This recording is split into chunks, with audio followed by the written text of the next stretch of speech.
Bella is an egg. Hi, hello, welcome back to my channel, or welcome to my channel if you're new here. I'm Jordan and I'm judgy. And that's all you need to know. Although today we are not really going to be judging anything, we are just going to be going through the entire plot of Twilight, the first book. I personally love these types of videos. Like, I like to have them on in the background when I'm like doing stuff, like cleaning, or just like doing stuff where you know you can't actually be reading a book, but you kind of want to listen to what happens in the book without like maybe listening to like the entire audiobook or anything where they go through every single sentence and what like happens. But this is just kind of like an overview where you also find out everything that happens, but you don't need to read every single line. So yeah, it kind of feels like you're reading the book, but you're not actually, and you can do other things at the same time. I listen to Carrie's videos from the channel Carrie Can Read all the time. She's done ACOTAR, House of Earth and Blood, The Mortal Instruments, all of which I love, so I would definitely recommend checking out her videos because they are amazing. So after watching her videos, I really wanted to break down the Twilight series because it is one of my favorite. I've literally read it like a million times. As you can tell by the state of my book, it's seen better days. So yeah, that's why I really wanted to focus on the books, because they are like my favorite, or one of my favorite series ever. Like, I don't know, I feel like they're just so easy to read, and I feel like obviously everyone knows what Twilight is, but like some people haven't read the books and they've just seen the movies, which like, yikes. So I feel like you're missing out if you haven't read the book. So this is for you. Like, don't get me wrong, I love Kristen Stewart, but it's true. When she's playing Bella, it's literally like emotionless. As in, like, Bella has zero emotion. She does nothing with her face. She's just like a zombie the entire movie. Like, where's your face? I don't know. So as you can see on the wall beside me, we have all of the characters that are important in the first book. Anyway, we will change them up when we go through the series, but these are the ones that are important for just the first book anyway. So yeah, and as you can see, Bella is an egg. Like, she just has no face because her face remains emotionless the whole time. Like, I know this is not true for the book. I personally love Bella in the books. Like, she is always blushing, she's always doing something, so she does have a facial expression, but I feel like, you know, I just had to because it's just iconic. So yeah, this is not actually true Bella from the books, but we're just gonna have her as an egg anyway because I just couldn't. Like, I tried, but I just couldn't. And if you're wondering what all this random like pictures are, I know Carrie in her videos, she has all the artists and stuff, which is amazing. I love that, but I just didn't have the energy to go and ask all different artists for their permission to use their pictures. We just decided to do this instead, so bear with me for that. So first, Bella with no face. Then Edward is an ice cube because he's cold. He's a vampire, he's cold. Oh, spoilers. Then we have Jacob. This is a picture of a shirt because Jacob apparently has lost his throughout this entire series. So here's his shirt. We found it for him. Down here we also have Charlie because he's into fishing. Carlisle, doctor's stethoscope thingy. Alice, crystal ball. We'll just get into that when we start talking about the series in case you just have no idea about Twilight. So yeah, crystal ball, okay. Jasper. You may be wondering why there is a picture of a cat, and that is because I named my cat after Jasper from Twilight. Yes, it's true. Say hello to the camera. Does he just not look like a Jasper? Like, I'm sorry. Okay, where were we? Oh, Emmett, picture of a bear because he loves bears, or, well, kind of. He's got a thing with bears. Then Esme, because she has a heart-shaped face apparently, so she's just gonna be a big heart. Rosalie, there is a knife and a crown because this is just supposed to stand for she's a killer queen, which we'll get into as the series goes on. Then everyone else who's not really that important, or I just couldn't think of anything to draw for them, they're just dotted about here. We have people. So yeah, that is our character scene. You probably will get lost on who half these people are, but anyway, it's fine. It's fine. So yeah, this should be fun. So let's get into it. Okay, so on the first page, literally page number 1, not even joking, we delve straight into the deep end. Like, I'm not even joking here when I say deep end. Let me just show you.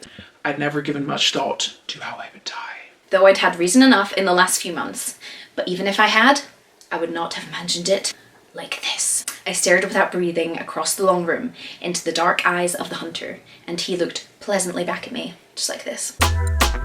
Pleasant. Surely it was a good way to die, in the place of someone else, someone I loved. Noble, even. That ought to count for something. The hunter smiled in a friendly way as he sauntered forward. To kill me. Wow.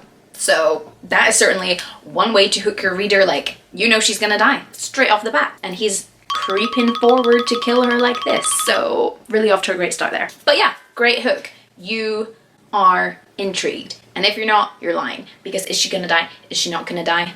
That is the question. So anyway, we go from super serious to my mother drove me to the airport with the windows rolled down. Talk about a tone jump. So we found out our main character, we don't know her name yet. She is in Phoenix, Arizona, wearing her favorite shirt, sleeveless, white eyelet lace. I've read this book like a million times and I still have no idea what that means. So someone link a picture of what that is, because I just can't picture it. Anyways, her mom is taking her to the airport because Bella has exiled herself to go to live in Forks. And I know what you're thinking.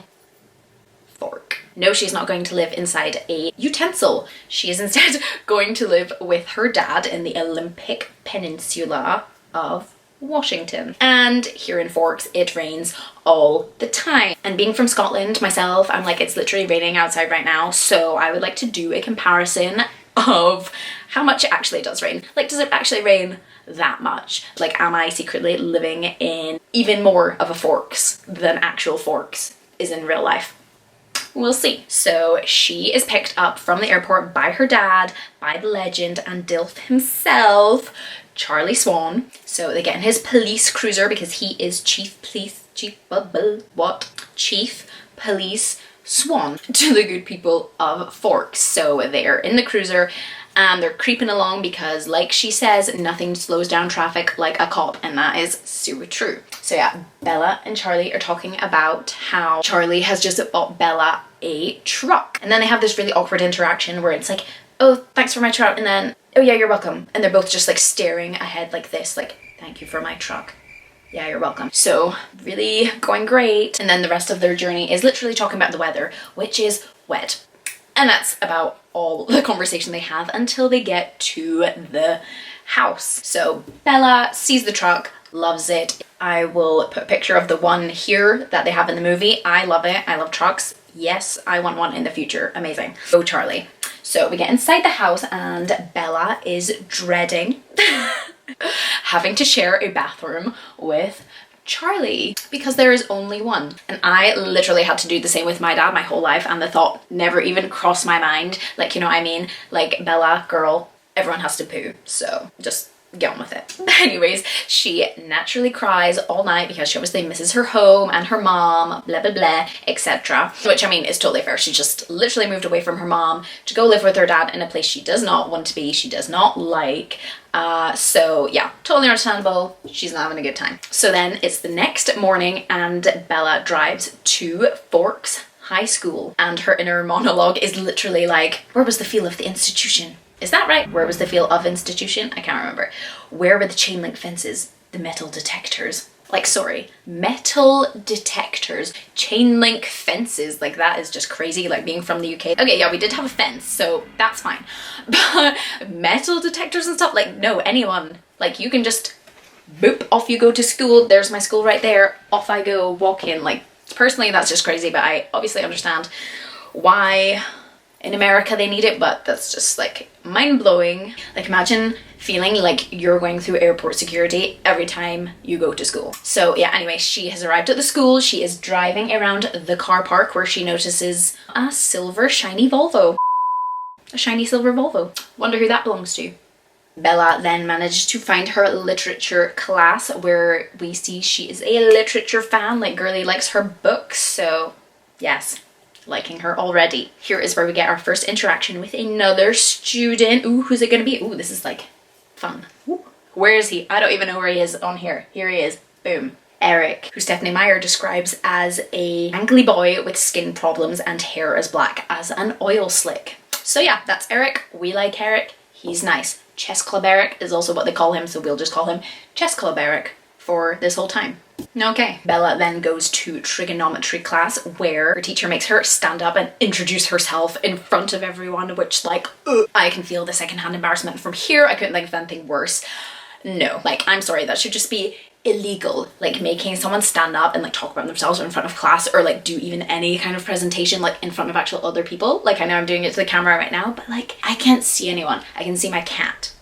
So that's fine because he can't say anything about judging me. So yeah, it should just be illegal. Like, this scene stresses me out when I'm reading it. So, ooh. Anyways, after that nightmare, Bella is in the cafeteria, and this is when she first sees them. So there are 3 boys, one who looks like a weightlifter with dark hair. Then we have a lean one with honey blonde hair. And finally a lanky one. Oh, that was close. Anyway, a lanky one with untidy bronze hair. And sitting with them are 2 girls, one blonde supermodel kind of looking like one, and one small one with a pixie cut. And one thing to note about them, they are all pale AF, like as pale as this, and are all inhumanly beautiful. Inhumanely? No, that's not right. Inhumanly beautiful. So Bella is watching all of them just chilling there. They are sat at their own little table away from everyone. None of them are eating any food. Then Alice, we found out who that is, pixie cut girl, gets up, dumps her tray of food uneaten. Might I just add, dumps it in the bin. Talk about food wastage. Like, if you ain't gonna eat it, don't pick it up. Like, seriously. Bella then asks a girl from her Spanish class, Jessica, played by legend herself, Anna Kendrick, who these hotties are. And Jessica knows everything about everyone. She is who you want to go to for information. So we have Emmett, Edward, I really got to stop going over there. We have Emmett, Edward, and Alice Cullen, and then we also have Jasper and Rosalie Hale, and they have all been adopted by Dr. Cullen and his wife. And get this, like, there's some juicy gossip coming. They are all dating. So we have Emmett and Rosalie, couple. We have Alice, Jasper, couple. And then we have single Pringle Edward. Shame. So since Bella asks Jessica about them and they're talking about them, Edward, miraculously, looks over at Jessica as if his name had been called. Weird. And just kept like throwing Jessica and Bella some glances across the room, like he knows he is being talked about, so don't talk about people when they can hear you. Even though he can't hear them because he's all the way across the other side of the room. So I should have mentioned they're like here. He's like, whoo, all of them are like, whoo, all the way across the other side of the room. So there's no way he could hear them, but he's acting as if he can hear them, so just keep that little tidbit for later. After lunch, Bella has biology class. And guess who is also in that class? Ice Cube Edward. Yep, it's Pringle Boy. And this scene is iconic. Like, if you've seen the movies, you know this scene. You just know this scene. Like, I just can't. So yeah, even if you have never read the books or seen the movie, I feel like everyone just knows about this scene through like memes because it's just iconic. So yeah, basically Bella walks past Edward on the way up to her teacher, and Edward in the book is staring at her like some kind of serial killer. He like freezes and is like glaring at her like he's gonna kill her basically. But in the movie, Bella walks past a fan at the front of the room and it goes like this, and Edward is like he like covers his mouth like this, like she absolutely stinks, and he just can't handle it. So it's so funny. He's just like she is the most rancid smell he's ever smelled in his life, and it's just frankly hilarious. It just cracks me up. So yeah, anyway, in the book it's like not as dramatic with the like he's physically like gagging at her, but he does like look like he's gonna kill her. So I mean, well, oh yeah, and in here he has black eyes, so he's like staring at her, and he has black eyes like he's some kind of like crazed demon or something. So yeah, black eyes. Remember, that becomes relevant later. And of course, poor Bella has no choice but to sit next to Edward because he has the only seat available in the class, and Bella literally says that she has to sit next to Edward, who is leaning away from me, sitting on the extreme edge of his chair and averting his face. Like he spelled something bad. So poor Bella is thinking she is smelling really bad over here. She even sniffs herself to find out if she smells, which she doesn't because she thinks she smells of strawberries. So, I mean, that is a good smell. But apparently not if you don't like strawberries like Edward. So Edward's hand is literally like in a fist like this, and his like tendons are like poking out, and he stays like this for the entire class. Like, I don't know if it's like a double period, single period, don't know how long the classes are in America, but let's just say he sat like that for like about like a good 45 minutes to an hour, just like this. Like he's like constipated or something. And poor Bella happens to look at him, probably see why he's being such a weirdo, and he's like glaring down at her as if he's like a way to kill her, but then also like she's something minging that he's got on the bottom of his shoe. So Bella, first day, going great. Then as soon as the bell rings, Edward literally zooms out the class. He is just like zooms out the door like he's like Sonic the freaking Hedgehog or something. Like, whew. Where's Edward? Oh, he's gone. Like, he's just that fast. And poor Bella tells herself, like, he must just be like that all the time. He has to be just like a rude person. But then puppy dog boy, or golden retriever, can't remember. Oh, where is he? There we go. Puppy dog guy, Mike, who wants to be Bella's friend, asks Bella if she had stabbed Edward because he's never seen him act like that before. So yeah, no, Bella, it's just you, babes, just you. And to make things worse, Bella at the end of the day goes to the receptionist. She has like handed in her like first day sheet or something. I think she had to get like signatures from her teachers. And who is there trying to change his biology class to literally any other time? Yeah. Way to make Bella's first day, buddy. After she hears this, she naturally leaves and goes home, trying not to cry the whole way because like that's just not what you need on your first day. So the next day, Edward is not at school and he didn't show up for the rest of the week. So she must have smelled so bad he could not even return to school for an entire week. He was that traumatized. But anyway, so week passes, then she goes back to school on Monday, and guess who is back? Yep, Edward has returned. So we have biology class again, and Bella sits down in her seat and she's just chilling, you know, like trying to avoid Edward because he's like weird. So she's just chilling, and then oh, someone says hello in a musical voice. And like, I'm just trying to picture that, like, because it sounds nice. I want someone to talk to me in a musical voice. Who has this musical voice? Yes, it's freaking Edward. Whoa, did you see that coming? So they're in class and they are like talking about words like prophase, anaphase. I don't know what any of this means. And then, remember how I said Edward had black eyes when he was giving her the serial killer glare of death? Well, now Bella notices that Edward has golden eyes, so he's like, got a color change. Is he wearing contacts? But yeah, that's just a little nugget to note for later. So remember, black, gold, eye color. And also a good song. But yeah, they have a little chat and basically we end the day on Edward not being a total jackass, and Bella gets to show off how good she is at biology because their team won the little anaphase, prophase, blah, blah, blah, identifying the onion cell contest. So good day for Bella. The next day we are back at school again, and there is snow everywhere.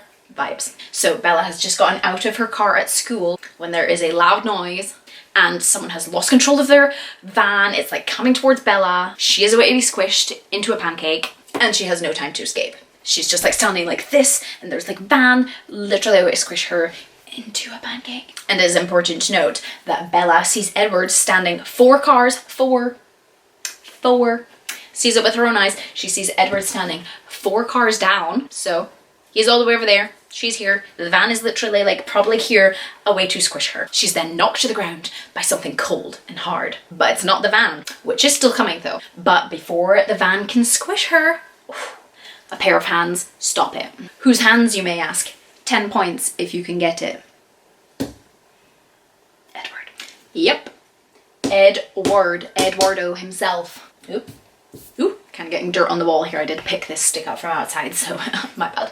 But yeah, so Bella is obviously like in shock. She's asking Edward how he got over here so fast. And here's where gaslighting king comes in and tells her that he was standing right next to her the whole time, which is a big fat lie because Bella saw him. Because she's like obsessed with him, so she like kind of pays attention. So she knows for a fact that he was 4 cars down, and he is trying to gaslight her and is like, Yeah, but you're wrong, okay? But anyways, she promises to say he was beside her if he'll explain it to her later, which is fair. He did just save your life. So Bella is then taken to the hospital where we meet Dr. Carlisle Cullen, icon and another DILF. So hot. And shock. Edward still refuses to explain anything to her and basically claims that Bella has lost the plot because she hit her head on the ground when he like tackled her to save her life from the van. So again, gaslighting. So basically they fall out and Bella goes home. And now we jump forward an entire month. So it's been an entire month since Edward saved Bella from the van, and her and Edward don't speak. However, she is being followed around by Tyler Crawley, who was driving the van, who almost squished her. So he obviously feels really guilty and bad that he almost squished her into a little grate, but like this, and is now following her around and is like obsessed with her. So basically she has 3 fans: Eric, Mike, and Tyler. Mike is very happy that Bella and Edward are not speaking because he thought that this whole heroic van saving truck, whatever, squishing incident would make Bella be in love with Edward or something, but it's had the opposite effect. So Mike is super happy about this. So we also learn that the girls' choice spring dance, too much pressure, is coming up. So we find that out when Jessica calls Bella, asking Bella if she can ask Mike to the spring dance. But Mike tells Bella the next day in biology class that he told Jessica he would have to think about it because he was wondering if Bella would ask him to the spring dance. So Bella says no, kind of rejects him. 1, because she doesn't like dances, and 2, because she also knows that Jessica likes Mike and Bella does not like Mike. So Bella does not want to lose Jessica's friendship by asking Mike, who she doesn't even like in the first place. But anyway, so she says no and makes up some excuse that she's going to Seattle that weekend. But during this whole like Mike-Bella interaction dance thing, Edward is leaning his little head in their direction. He's having a little eavesdrop on their conversation. So when Mike leaves, Edward is like staring into her soul. Edward basically like says her name and she asks if they're now speaking again, and Edward does the classic, yeah, it's better if we're not friends, Bella. Wrong thing to say to her, because she then blows up at him saying that it's too bad he didn't figure this out before, because he could have then saved himself all of this regret over not letting the van squish her. And this, by the way, is the only conclusion that Bella could come to as to why Edward's been ignoring her all of this time. Like, surely she would think it's because she knows something about him, like a secret, like he can squish vans and stuff, like, or stop vans squishing her with his bare hands. But no, she thinks it's because he regrets like saving her from being squished by the van. Great logic skills going on from Bella here. So Edward is obviously like shocked by this and tells her she doesn't know anything, and Bella is so angry. When the class ends, she tries to like sweep dramatically out of the room, but it's Bella. So naturally she catches her shoe on the door jamb when she's like trying to sweep dramatically out of the place and drops her books all over the floor, which Edward then stacks up in a pile and gives to her. How embarrassing. But that's literally just like the worst thing ever, is when you're like really annoyed and like you're wearing like a dressing gown or something and the like robe tying thing like catches on the door frame and like yanks you like back into like last week. So annoying. So per Bella, yeah. But anyway, she leaves the school building later on that day to find someone leaning up against her truck. And no, it's not Edward this time. Guess who it is? It is Chess Club Eric. I wonder what he wants. Can you guess? Yes, it is to ask Bella to the school dance, even though it's a girl's choice. But he was asking her to ask him to the dance. And she also rejects him, poor Eric. But also, don't get someone to ask you to the dance. Like, they are gonna ask you if they want to ask you, so yeah. So at this point, Edward walks past her, obviously heard the whole thing. He's like chuckling away to himself, and Bella is so annoyed by this that she gets into her truck and tries to zoom away, but Edward pulls out in his shiny silver Volvo. Of course, he has the super shiny Volvo that she saw on day 1, so he pulls out in front of her and is just like sitting there blocking her way while he waits for his family, so she can't go anywhere. She is stuck. Naturally, a big ass queue forms behind her. Everyone's like beeping, blah blah blah. Like, I would have been fuming, like, Edward, beep beep, out the freaking way. But anyway, someone is directly behind her trying to like catch her attention like this. Who is it? Boom. her new stalker, Tyler Crowley, one of them. She's like trying to avoid him, but he comes up to her window and asks if she will ask him to the dance. Okay, maybe it was, did Eric ask as well, or is it just Tyler asking?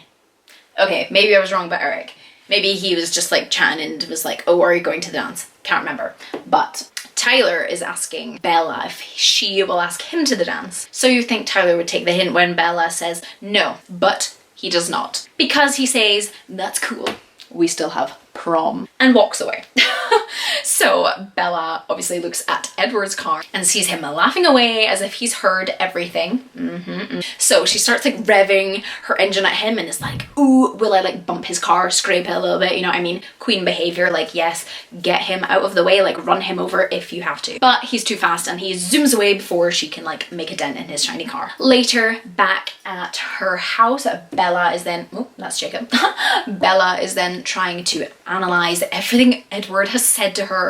Typical like teenage girl behavior, or just like any girl age behavior, you know what I mean? You girlies out there know what I mean. So yeah, Bella is thinking that Edward can see how obsessed Bella is with him, and this is why he told her that he doesn't want to be friends with her, because he isn't interested in her that way. And she is like cutting these onions while she's like thinking about this, and then she starts crying, and then she starts blaming the onions for her crying about her like, not being interesting, whilst she is saying that Edward is interesting and brilliant and mysterious and perfect and beautiful and possibly able to lift full-sized vans with one hand. So yeah, Bella, wouldn't be surprised if Edward thought that you were obsessed with him. Creepy.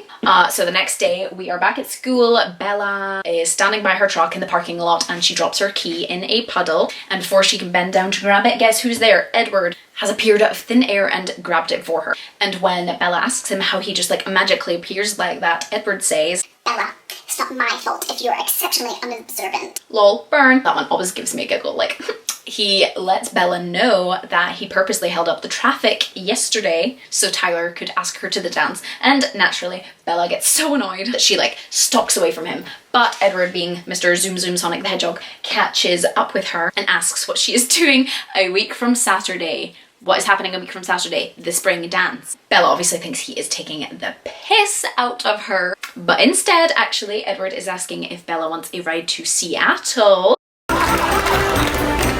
Meaning that Edward obviously was eavesdropping on that conversation between Bella and Mike, because that is when she said that she would be going to Seattle that weekend. So he is offering her a ride to Seattle, to which Bella says yes because she is obsessed with him. So spicing things up here, Edward. So Bella naturally is distracted all day because she's thinking about going to Seattle with Edward, and she is so disappointed that she does not see him at the usual table with all of his fam, that she only buys herself a bottle of lemonade. Bit dramatic, like I ain't giving up food for no man not sitting at his table, you know what I mean? But then Jessica says that Edward Cullen is staring at her. So we see that Edward is actually sat at the table in the cafeteria by himself and gestures for Bella to come over and sit with him. With a finger, he's like. So she goes over and basically Edward tells her that he is tired of trying to stay away from her. So he is giving up. Basically, he says, I'm just going to do what I want now and let the chips fall where they may. And once you actually read this book, it is pretty sinister.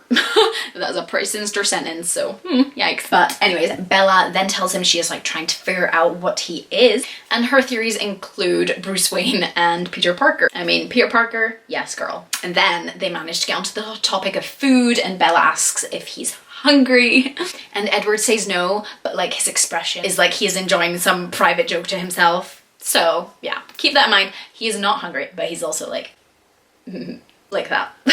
Bella then goes to biology class without Edward because he is skiving. Scandal. Get to class. So they're doing blood testing in class, and Bella is literally about to pass out from everyone pricking their fingers. So of course Mike volunteers to take her to the nurse, and on the way she has to lie down on the pavement or slash sidewalk if you're American, where of course her knight in designer clothes sees her, picks her up and carries her to the nurse, much to Mike's disappointment and anger because he fucking hates Edward. So But there is a cute little scene when he's carrying her where Edward admits that he was scared for a second there about Bella when he saw her. And apparently the way he says it is like he's admitting some like great weakness, like, oh, I was scared, Bella. So that's kind of cute. But anyways, we leave the nurse's office with Bella taking the rest of the day off, and she then goes to walk to her truck to go home when, nope, Edward like grabs the back of her jacket and says she's not allowed to drive home in her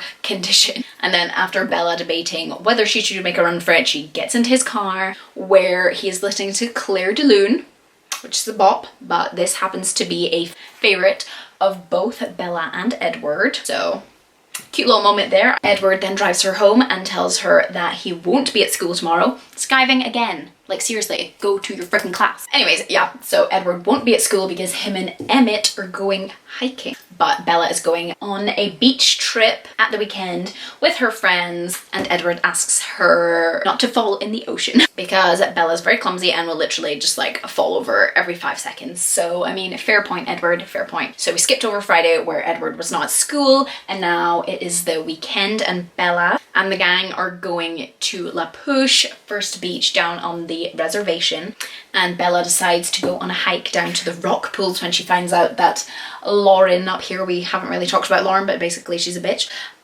Lauren is like hangs around their like friend group. But anyway, so Bella hears that Lauren is staying on the beach, so Bella decides to go to the rock pools. And of course she naturally falls and scrapes herself a couple times, just like Edward had warned her not to. But anyway, when they get back from the rock pools, some boys from the reservation have joined their group, including a 14/15-year-old looking boy who introduces himself as Jacob Black. And then bitchy Lauren, asks Bella why no one invited the Cullens to the beach when one of the boys from the reservations says like, the Cullens don't come here. and it kind of sounds like the Cullens aren't allowed here. So Bella then wants more info on this naturally, so she starts flirting with Jacob. So Jacob mentions that there are stories in his tribe about the tribe being descended from wolves, and then there are also stories about the Cold Ones. Jacob says that his great-grandfather made a treaty to keep the Cold Ones off of their land, as the Cold Ones are the natural enemy of the men who turn into wolves, Jacob's ancestors. So Bella asks if the Cullens are like the Cold Ones which Jacob's great-grandfather met with and did the treaty with, and Jacob says they are the same ones. Mind blown. And what are the Cold Ones, you may be asking? Vampires. If you didn't already know. So, and basically Jacob explains that the truce exists between them because the Cullens don't drink human blood, they only drink animal blood. So basically they're not a threat to any humans, so that's why they were allowed to make the treaty. So yeah, okay. Little treaty going on here. But it is important to note that Jacob believes all of these, oh my gosh, believes all of these are legend, and basically he's just trying to tell Bella a scary story to scare her, so he doesn't actually believe any of this. Just a thing to note for just now, but remember this story for the next book, may be important. Okay, so after Bella is done flirting, she decides that she likes Jacob. He's very nice. So yeah. After all of this, all of the gang head home. So when she's home, Bella decides to put on a heavy metal CD and then proceeds to have a nightmare.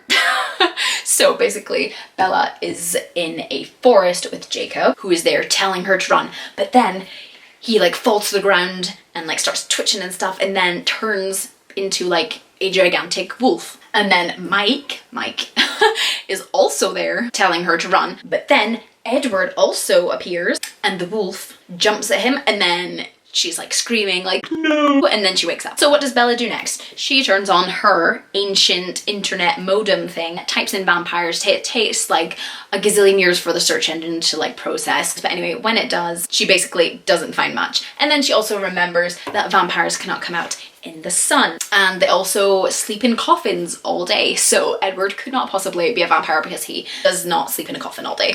But anyways, regardless of all this, Bella now has in the back of her mind that Edward could be a vampire. So anyway, the rest of the weekend passes. Bella wakes up on Monday morning to find it is nice and sunny, and weird, Edward is not at school. Sunny, Edward not at school, okay? Because Edward's not at school, Bella is then depressed for the rest of the day. And then after she goes home, she tries to read in her back garden, but all of the characters in the books are called like Edward or Edmund, which was not helping her to not think about Edward, so she gives up on that. The next day, Edward is not at school again. This man's attendance must be horrible. But Bella does not mope around after school this time. Instead, she goes to Port Angeles with Jessica and, oh my gosh, where is she? Oh, Angela. And they're going dress shopping for the spring dance, even though Bella's not going, but she's just going to hang out with her girlies. So Jessica is going with Mike and Angela is going with Eric? Yeah. And we find out from Angela that Tyler has been telling everyone that he is taking Bella to prom, which is why bitchy Lauren does not like Bella, because bitchy Lauren fancies Tyler. So this is why she is bitchy. So that explains that. And now Bella is trying to like inconspicuously ask Angela if it's normal for the Cullens to be off on like sunny days, or if it's normal for the Cullens to be off a lot. And Angela tells her that they are all super outdoorsy, so they like to go hiking and stuff when the weather's nice. So yeah.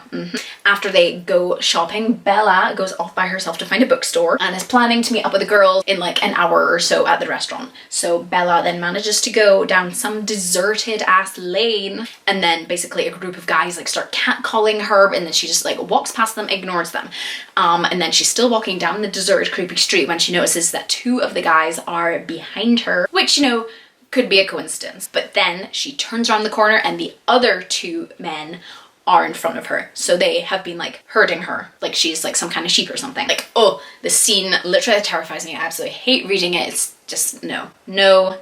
Like, girls should just be able to walk around in a desert street and they should be fine. You know what I mean? So yeah, one of the guys starts coming towards her. They're like talking all like creepy. Bella's trying to think of how to do like self-defense when bam, a car comes flying around the corner and does a spin, and the person tells her to get in. Sorry, is this Edward Cullen or Vin Diesel? That's all I'm saying. So yes, Edward Cullen / Dom Toretto to the rescue, because Edward somehow knew that Bella was down some random deserted street in Port Angeles. Like, he's serving Joe from You vibes here.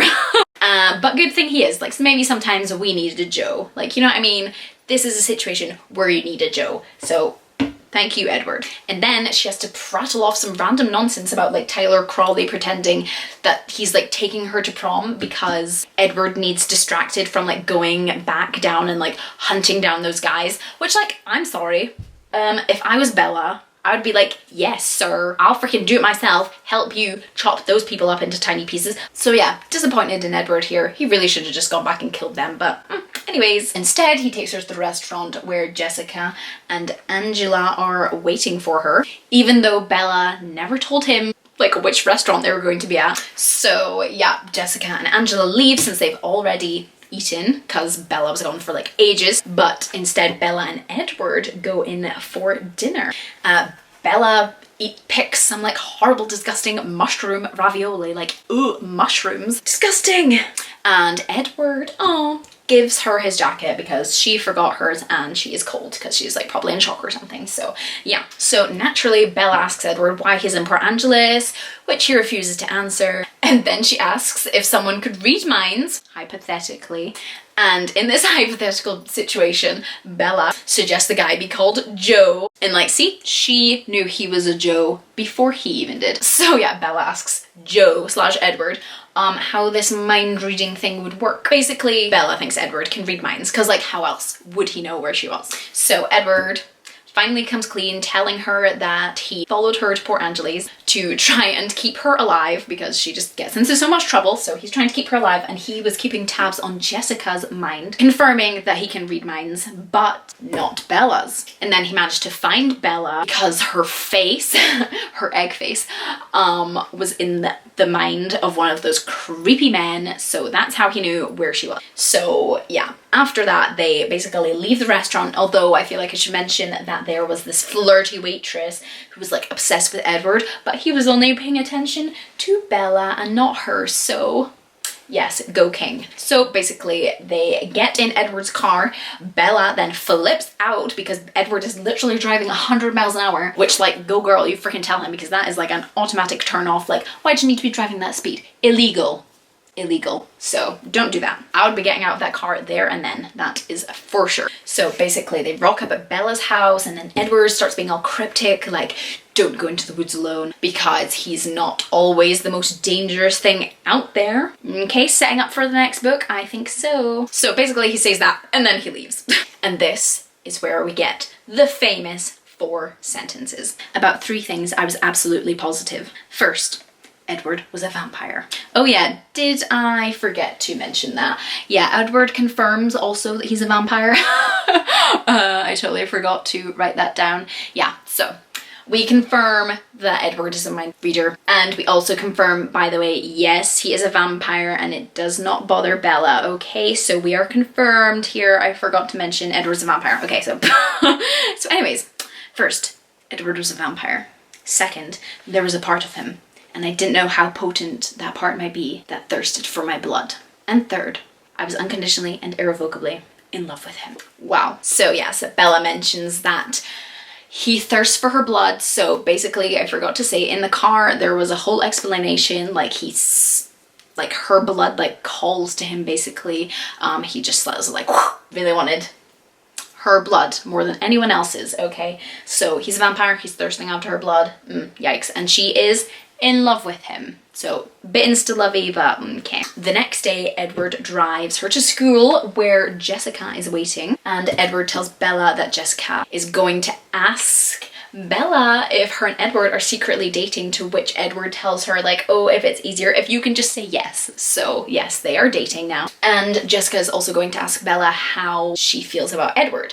And he tells her that he will be listening to find out her answer, so he's gonna be eavesdropping. So later on, Edward and Bella sit together at lunch. Everyone's like staring at them because like, whoa. And we know Edward was eavesdropping on the conversation, so we find out that Edward does not like what Bella said to Jessica, which was that Bella likes Edward more than he likes her. And he tells her that she's wrong, so they're having a cute little, no, I like you more, no, I like you more. So they're having a cute little moment there, so, oh, but like, yeah, well, that's what they say about eavesdroppers, like, you ain't gonna like what you're gonna hear most of the time, so don't eavesdrop, people. Then we just have this weird scene where Bella and Edward then go to biology class and the teacher turns on like this VCR, which if y'all cool kids didn't know is a video player. So yeah, they put on a video player and it creates some like weird electrical charge where they're like being drawn together like magnets, so they both just have to sit together like this for the whole time, and basically she has to like stop herself from like physically touching him. Like, this is just really random and it's just never explained again, so yeah, I don't know, it's just there. So the next day, Edward picks Bella up and then starts asking her like 20 questions. Oh my god, yeah, this bit cracks me up because Edward asks Bella what her favorite gemstone is, and up until this point it had been like garnet or something, I can't even remember what it was, but now it's topaz because it's the color of Edward's eyes that day. Ugh. That's just, no, that's just too cringy, I can't. And then when Edward drops her off at home later that day, he basically has to like zoom off like super fast because he says this is another complication because another car was rolling into Bella's drive. Okay, what is this complication? It turns out to be Jacob and his father, Billy. And Billy had seen Edward and was practically like glaring at Bella because Billy believes that Edward is a vampire. Even though his son Jacob just thought it was all legends and stuff, Billy definitely believes the legends that the Cullens are vampires. And throughout this time, Jacob kept asking Bella when he could see her again because he obviously has a little crush on her, which is like sweet. Clearly her flirting at the beach worked. So they go to school the next day and Edward has to leave early with Alice to go hunting because Edward is going to be with Bella all day tomorrow because this is the weekend of the dance where Edward is supposed to be giving her a ride to Seattle, but he suggested that they do something else, so they're doing something else. They're still like hanging out. So Bella tells Jessica that she is not going to Seattle with Edward anymore because Edward is concerned about the amount of time that they are spending publicly together in case things go wrong, aka he kills her. And Bella also tells Charlie that she will be home tomorrow because he is away fishing. Shock. So yeah, Bella, really great idea to tell no one where you're going in case Edward like ends up killing you because it'll look bad on Edward, you know what I mean? So yeah, poor Edward. He killed you, but it's fine. He just doesn't want to look bad. So yeah, no one knows where Bella's going tomorrow. Oh my gosh, and Bella is literally so hyped about the day she is going to spend with Edward tomorrow that she takes literal sleeping pills. like literal sleeping pills, so she can get to sleep because she's so hyped. Don't do that. So Edward then picks Bella up the next day. They go on a drive and then hike for around like 5 miles to this like meadow, and the sun is out in the meadow, so he is out in the sun. Doesn't hurt him, but there is still a reason that he cannot be in the sun publicly, and we find out why when he steps into the sun. And why is this, you may ask? Because Edward's skin glitters like a disco ball. Who needs a disco ball? You just go on a rave, you just ask Edward to come, show a little sunlight on him, boom, you have yourself a literal disco ball. Sorted. Don't need to go to IKEA for that. Oh my gosh. And then we have this like droll of a monologue from Edward where he's like starts just going off on one, like self-hating and all that stuff. Like, actually, let me find it because it's just too much. Oh, here we go. I'm the world's best predator, aren't I? Everything about me invites you in. My voice, my face, even my smell. Well, we know he smells nice at least. As if I need any of that. Unexpectedly, he was on his feet, bounding away, instantly out of sight, only to appear beneath the same tree as before, having circled the meadow in half a second. As if you could outrun me. He laughed bitterly. He reached up with one hand with a deafening crack, effortlessly ripped a 2-foot thick branch from the trunk of the spruce. He balanced it in that hand for a moment, and then threw it with blinding speed, shattering it against another huge tree, which shook and trembled at the blow. And he was in front of me again, standing 2 feet away, still as a stone. As if you could fight me off, he said gently. Bella's basically crapping herself, and then he's like, don't be afraid. Like, yeah, you just go all like vigilante there and expect her not to be afraid. Like, he's just like zooming around the place like Sonic. And here is where he tells her that he is more dangerous to her than he is to anyone else because she is like his exact brand of heroin. It's a weird analogy, but anyway, basically it's very difficult for him to resist Bella and not kill her. And he tells her that on the first day of class in biology, he thought Bella was some kind of like demon made to ruin him, and he thought of like 100 ways to like lure her from the class and kill her. So yeah, he was channeling serial killer vibes there. And remember when he didn't come to school the next day, this was because he had run off to Alaska, like random, okay. But then he says he came to his senses and he like had to know her, so he came back. So he basically says that Bella is the most important thing to him now and the most important thing to him ever. Basically like declaring his love for her, and Bella basically tells Edward that she loves him as well. And then they have a cute little moment where they hug for the first time, with Edward obviously naturally trying not to rip out her throat while they're doing this. But anyway, it's cute. It's cute, guys. It's cute. So after this, they are away to start walking back to the truck when Edward wants to show Bella how he travels in the forest. So Bella gets on his back and he starts running. And I'm like, he is literally Sonic the Hedgehog because they get to the truck in minutes instead of the hours that it took them both to walk there. And Bella is literally so traumatized by this that she's like stuck to him and she's like, yeah, I need help getting down, like I'm stuck. And she has to sit on the ground because she's all like faint and stuff. And if she's not traumatized enough, Edward then kisses her and she goes like feral. She starts like blah, blah, blah. Like he's like just kissing her gently and she's like blah, blah, grabbing him, which I mean, like fair, she's obsessed with him, so I'm like, okay. But yeah, Edward is like, girl, like get off me. So after that incident, they drive home and Edward tells Bella that he was born in Chicago in 1901, making him 104 years old when Twilight was published. And basically Edward says that Carlisle turned him when he was 17 and he was dying of the Spanish influenza. But he is very cagey on the details about how he was turned, just that it was very painful. So yeah, cagey about the details. He clearly does not want Bella to know what was happening there. So 104 years old. Love it. Okay, so Jasper was busy rocking up the floor. So anyways, continue. So basically Edward was saying that he was the first of Carlisle's family. So first in the Carlisle family, we have Carlisle. And then next turned was Edward. And then Esme. And then Rosalie, because they thought that Rosalie would be like Carlisle's Esme to Edward because Edward was lonely. And then we have, then turned was Emmett because Rosalie found him having been mauled by a bear, aka the bear thing. Oh.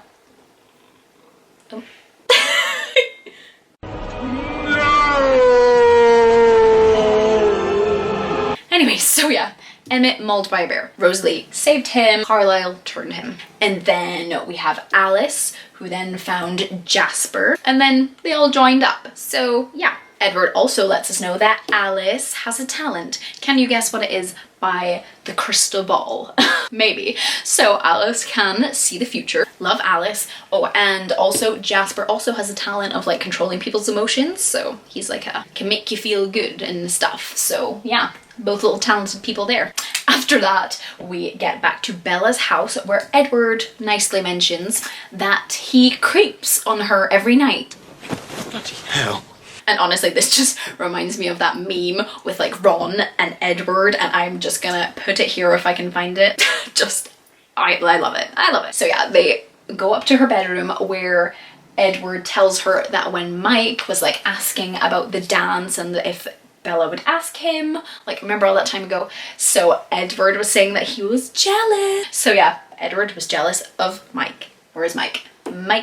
Mike, ew, no. So basically Edward's saying that he came to creep on Bella later that night after the conversation with Mike because he was jealous, and she said his name, Edward, in her sleep, which made him realize that he couldn't ignore her anymore, and no, so now that's what led to this event, so we're here. Oh, and then they also got onto the conversation of sex, and we find out that Edward is a 104-year-old virgin, and that Bella is also a virgin. And it's like, fair, you wanted to be with someone you love, so yeah, they just have that conversation, so we're both virgins here. So after all that talk, Bella then falls asleep because vampires don't need to sleep. So that's why Edward comes and creeps on her like every single night, because he has nothing else to do. Nighttime television, I guess. Bloody hell.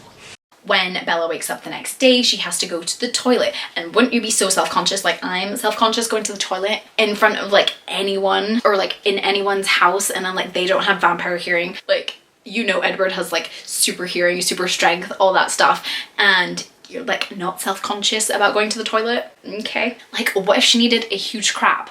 Like he's gonna hear it. Like, and also the common thing with the vampires, what if she was on her period? Like, yeah, you get tampons, but you also have to take the tampon out. He can't resist like if her blood goes anywhere. So like what if she's on her period? Like, this is just things you have to think about. Like, it's realistic. Okay, she's going to the toilet, period free, and not concerned that Edward is going to hear her take a massive crap. So okay.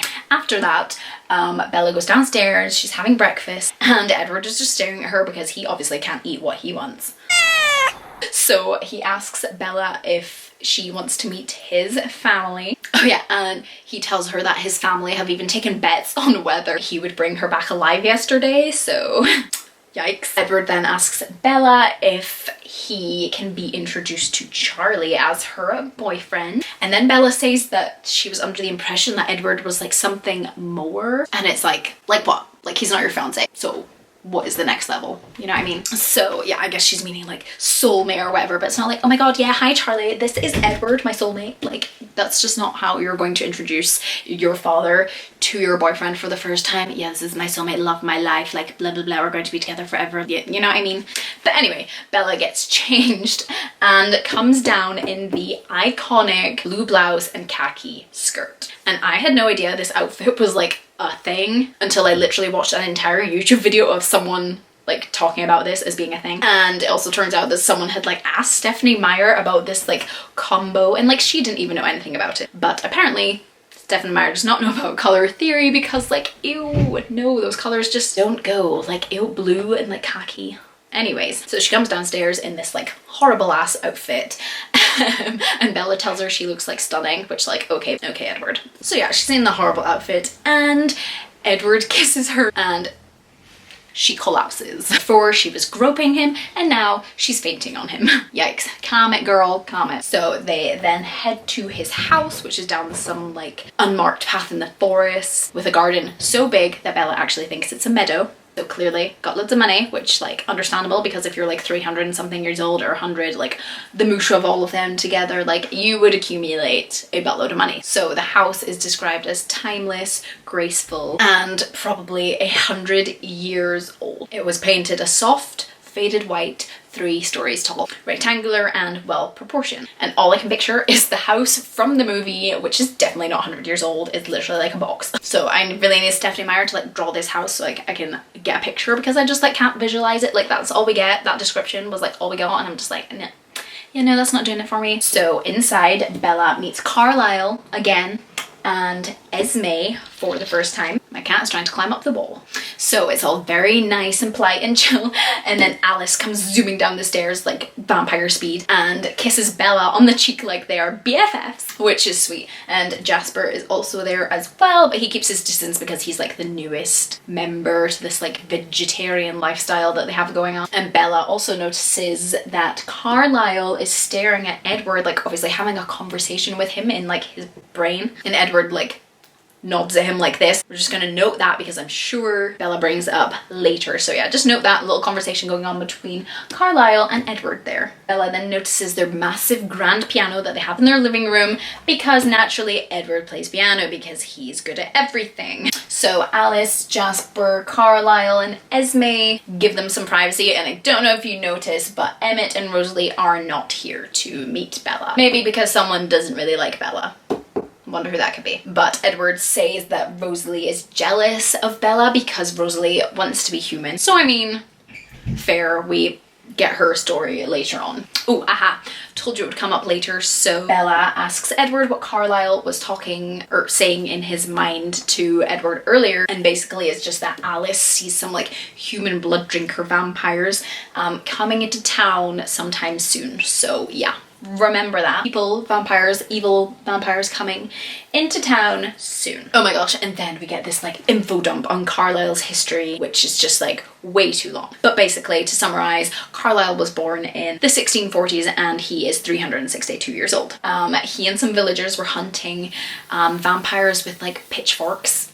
Back in the day, back in the good old 1640s, you know, back when it was groovy, when one turned him into a vampire. And again, we don't get the details on how this happened. We also find out that vampires don't need to breathe, which I mean, kind of makes sense since their heart has stopped. Like they don't move, they don't need oxygen. There's not anything being pumped around here, so like fair, but like also just weird. But anyways, Carlisle became a doctor after hundreds of years, so he's basically like immune to like human blood, doesn't really bother him anymore. And then when Carlisle was studying in Italy, he met Aro, Marcus and Caius, who basically like not ruled vampires, but anyway, he just met those people, which will come into play maybe later in the series, we'll see. And when Edward is telling this story about Carlisle, Edward mentions that Edward himself was not always a vegetarian and he used to hunt and kill evil people like serial killers and stuff. So yes, I mean, if you're gonna drink human blood, like that's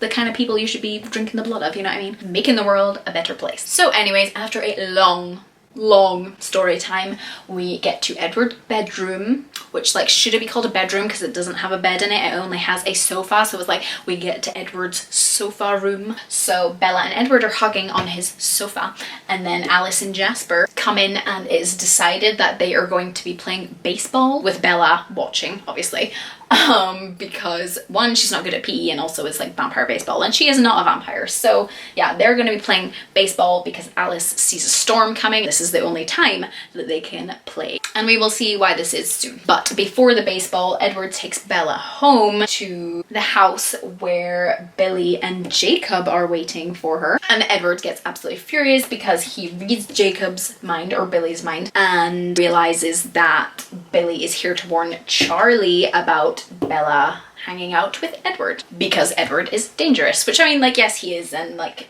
you're just looking out for your best friend's kids, so like fair. So Edward leaves and Bella goes inside to talk to Billy while Jacob is outside, and then Billy tells Bella not to do what she is doing with Edward, but he does leave after Bella tells him that what she does with Edward and her life is like none of his business, and it's her choice whether she tells Charlie or not. After Billy and Jacob leave, Charlie comes home to where Bella tells him that Edward is her boyfriend and that she'll be going out with him that night. Charlie says that Edward is like way too old for her because he's thinking that Edward is Emmett. But still, like, if only you knew Charlie, yes, he is too old for her because he is literally 104 years old. But basically Charlie's chill and accepts it, and it's also funny when Edward and Charlie meet, he like refers to Edward as Edwin, which I find hilarious. But anyway, they literally meet for like 2 seconds. And then Edward shows up in this like huge like off-roading Jeep thing, which they get into, and then head off to play baseball. So they drive for a bit before Edward has to run with Bella on his back through this like forest. And when Bella climbs off Edward's back, she falls on her ass, as you do. And then, Edward starts being all annoying and whiny as per usual, and like gets really annoyed at himself for like why he can't stop putting Bella in danger. Like, babes, it's just that simple. Like, don't put her in danger. You're still gonna see her, so like don't even complain about it. Like, you're not gonna stop, so like just shh. But after all that rubbish, Edward tells Bella that he loves her for the first time, so that was really sweet. So they arrive at the clearing with the whole fam, and Bella is hanging out with Esme because Esme is refereeing because they all like to cheat. So bad. And they somehow manage to get straight on to the conversation of Esme losing her only child when she was human, which is why she then jumped off a cliff. And she says she was then brought to a morgue where Carlisle changed her because her heart was still beating, so she was still alive. But it's also like, how do you even get onto that conversation? Like, you were at a baseball game and this is the second time you're meeting this woman. Like, okay. So they start playing the baseball game, and we find out why they need a storm, because when they hit the ball, it is literally so loud that it sounds like thunder. Thunder, thunder, thunder. Which is kind of cool. So they're just playing, it's going well, and then Alice then has a vision. Remember those vampires that, like we said, were coming to town? Well, now they have heard the Cullens playing their baseball game and have like changed their course, and they are coming right now. Like, they're literally coming in like 5 minutes, which Edward says is not enough time to get Bella out of there, which like doesn't make any sense to me, because I'm like, you literally ran her back like the day of the meadow.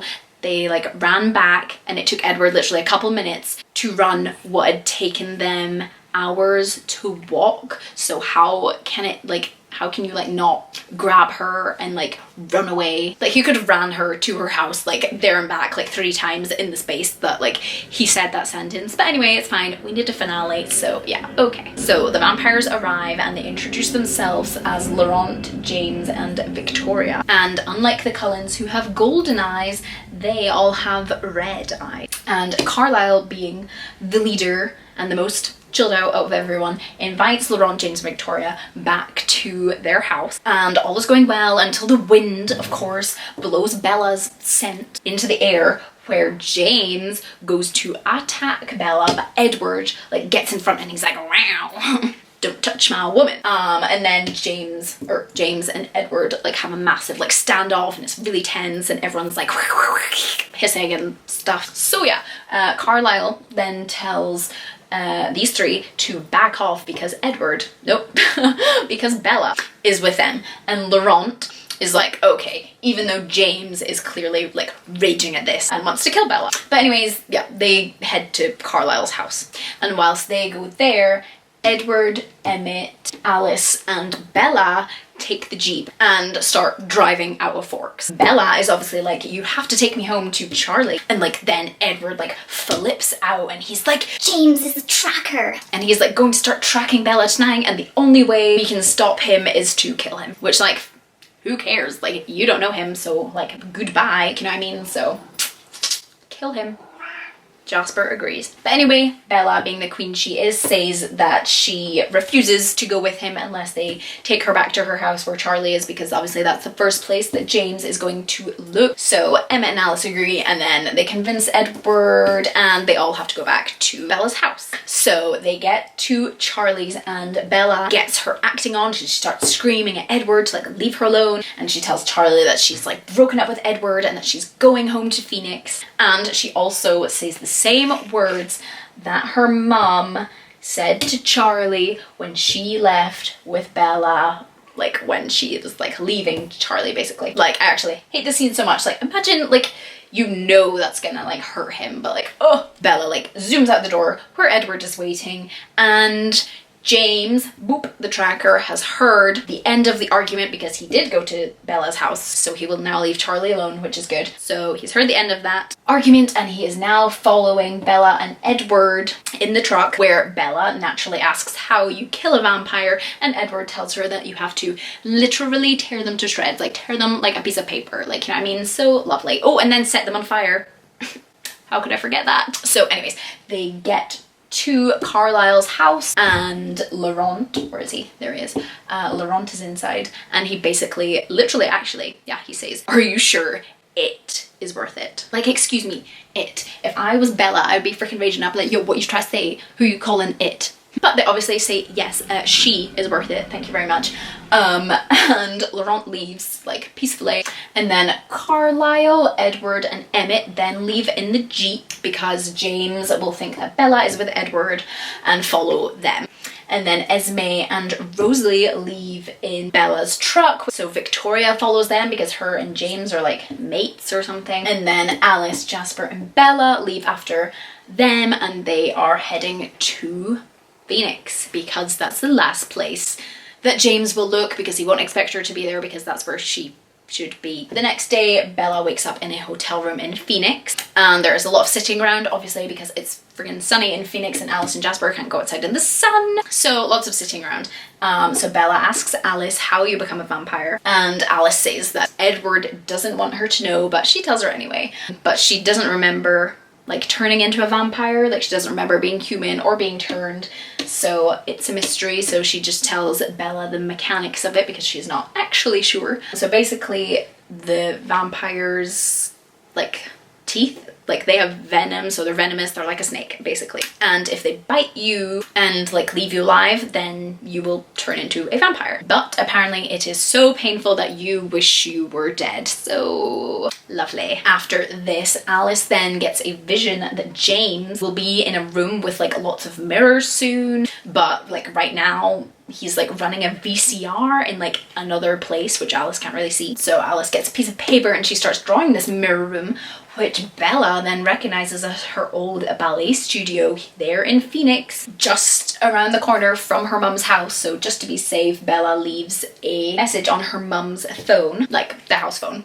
So yeah, after this, Bella goes to sleep, and when she wakes up again, Alice is drawing another image, and like Bella's watching her draw, and she's like, the phone goes there, because where is it? It's her mum's house. And after hearing this, Alice calls Carlisle, and then Edward, Carlisle, and Emmett are going to get on a plane like immediately there, and it's about like a 4-hour flight. So yeah, they will be here in 4 hours. And when Alice gets off the phone with Carlisle, remember that Bella left a message on her mum's house phone, so she gets a call back from her mother, or so we thought. Another voice says, "Be very careful not to say anything unless I tell you to." So James tells Bella that she has to come to him, otherwise he will kill her mother. But like Alice has insane hearing, and so does Jasper. Like all the vampires have like insane hearing. They can hear things from like a gazillion miles away. So like wouldn't Alice hear that it was James instead of her mum talking on the phone? Yeah, okay. So that happens. Bella has to go and save her mother from James. But before she does this, she writes a farewell letter to Edward, which is pretty sweet actually. And then Alice, Jasper, and Bella head to the airport to go and meet Edward and Carlisle and Emmett. But obviously Bella has to get out of here ASAP. So Bella gets Jasper to go with her to get some food, but makes a toilet stop because obviously Jasper cannot come in where Alice would have been able to. So Bella, having got lost in this toilet before because it has 2 exits, goes through one side, leaves Jasper, runs through the whole toilet thing and out the other side. So she's running through the airport, she manages to get on some weird shuttle bus thing, and then manages to get a taxi to her mum's house, where she calls James from, who tells her to go to the ballet studio that's just around the corner from her house, as she expected. So Bella then gets to the studio where she hears her mom talking, but her mum isn't actually there. She's instead on the TV because her voice is a recording. So remember when Alice saw James playing with a VCR? Yep, he was playing with some old home dancing videos apparently, where her mum is talking because she's looking for Bella and she's like, Bella, Bella. So Bella was scammed. Like, I would be so mad if I had been scammed like that. Like, you were literally going to die because you thought your mum was there, but instead it was a video, which like you could have guessed from Alice saying James was playing with a VCR. Like, you know what I mean? So, but anyway. Like, it's a good thing her mum isn't there, but also she's just like gone there to be killed for like no reason. This is why you should tell people things. Like, if she just told Alice, I'm sure she could have looked into it, you know what I mean? So tell people if a murderer calls you on the phone. So we're in the ballet studio and creepy James starts filming Bella to ensure that Edward like comes and hunts him down, because it was way too easy to get Bella. Basically, he was looking forward for more of like a chase thing, and it'll be like a fun little game, so yay. Also, James was afraid that Edward would turn Bella into a vampire, because that is what happened last time James had been after someone. So James had been after a girl who lived in a cell in an asylum because she had visions. But an older vampire who saw her and had befriended her turned her into a vampire, and then James killed him out of like spite, basically, because he wanted to drink her blood, and now that he couldn't, there was no point, so he just left her alone, basically. So after telling Bella this, James literally chucks her across the room into a mirror. He then stands on her leg and breaks it. Like, it literally snaps in half before, yeah, we're not done yet, before throwing Bella against the broken glass where the pieces like slice into her brain. So, ooh, gross. And then obviously after all this, like, this is all being filmed, remember? And naturally she passes out because this is very painful. So the last thing that she sees is James lunging at her, going in for the kill. So Bella is like dreaming, or so she thinks, and there's like an angel calling her name, and the angel being Edward, because Bella thinks she's dead. So the gang have made it to the rescue. Woo! Go team. So then Bella starts screaming that her hand is like burning, and we hear Carlisle say that James has bit her, and Carlisle tells Edward that the only way for Bella to stop becoming a vampire is if Edward sucks the venom out of her hand, like some kind of weird snake thing going on. Woo! Carlisle tells Edward that he must be the one to do it because Carlisle's busy trying to stop like the blood from coming out of Bella's head, so he can't be saving her life. If Edward is like taking blood from her hand, he needs to stop the bleeding on her head, otherwise she's just going to like bleed to death. So yeah, but Edward is going to have to do the sucky. And also Carlisle is leaving the decision whether Bella becomes a vampire or not to Edward. So Edward bites the bullet, or her hand, and sucks the venom out without going savage and killing her. Yay! And then naturally Bella passes out again. So Bella wakes up in the hospital where Edward tells her that the cover story is that she fell down 2 flights of stairs and through a window. Like, yeah, that is very believable. And her mum is there, actually there this time. So her mum is there and she starts talking to Bella about moving to Jacksonville with her, and obviously Bella is not having any of that because that's place is super sunny and Edward obviously could not go there, so yeah, Bella's not having any of this. And then her mum has the cheek to check the time of the clock on the wall because she promised that she would call her boyfriend. Like, your daughter almost died, you don't need to be calling your boyfriend for a little chitty chat. I think you can call him another time. So anyway, she just boop, off she goes to call her boyfriend. Okay, so she leaves.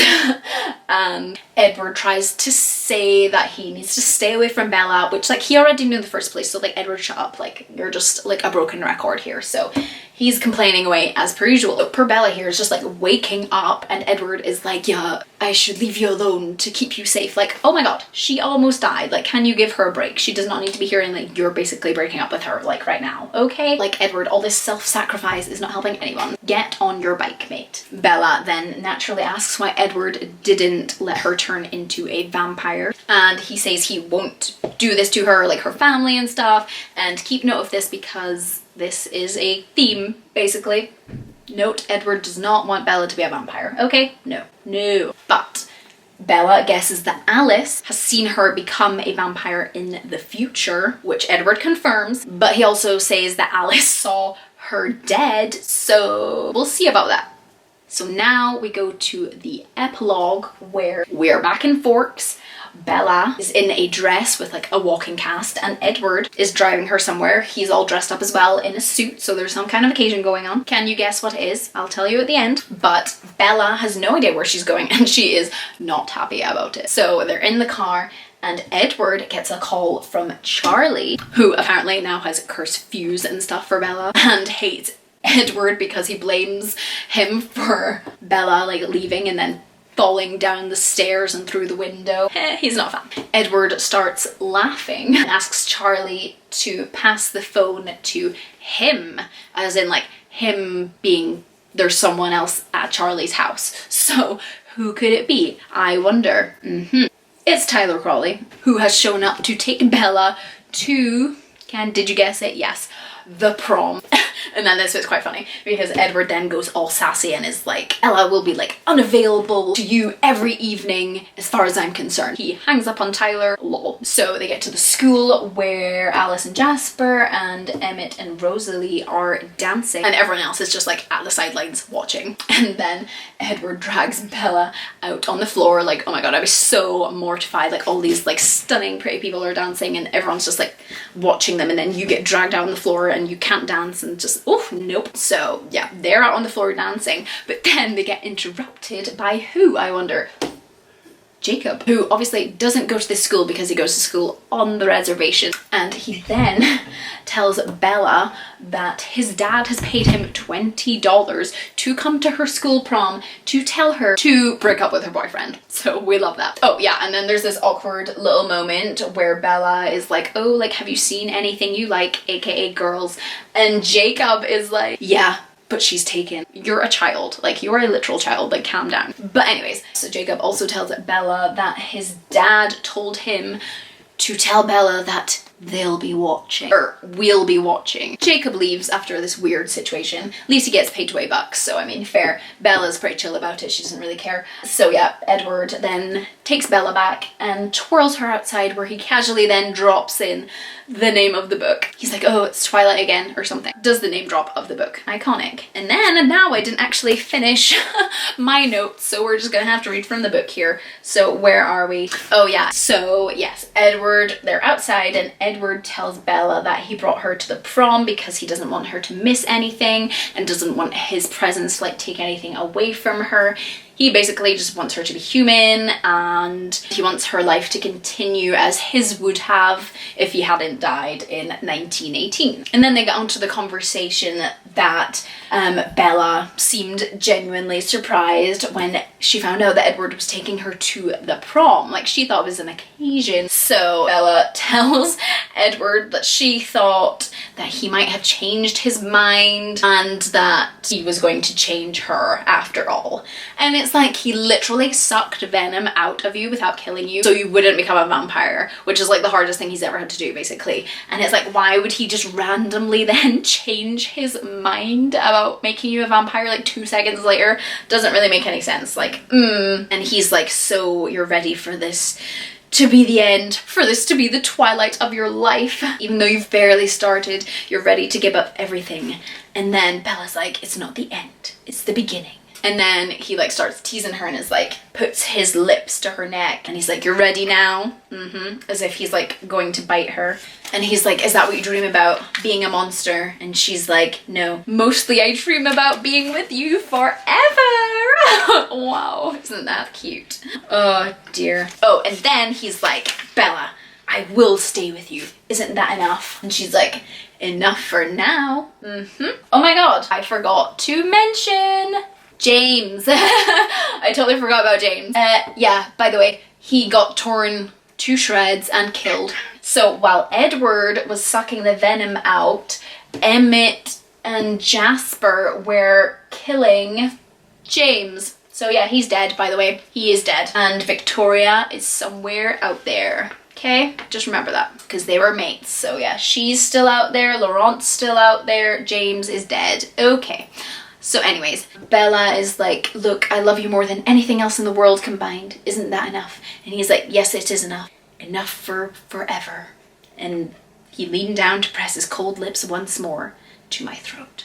And that's the end. So Bella is still human and they're at prom and they're still together, and Edward is saying that he will always stay with her, but he doesn't want her to be a vampire.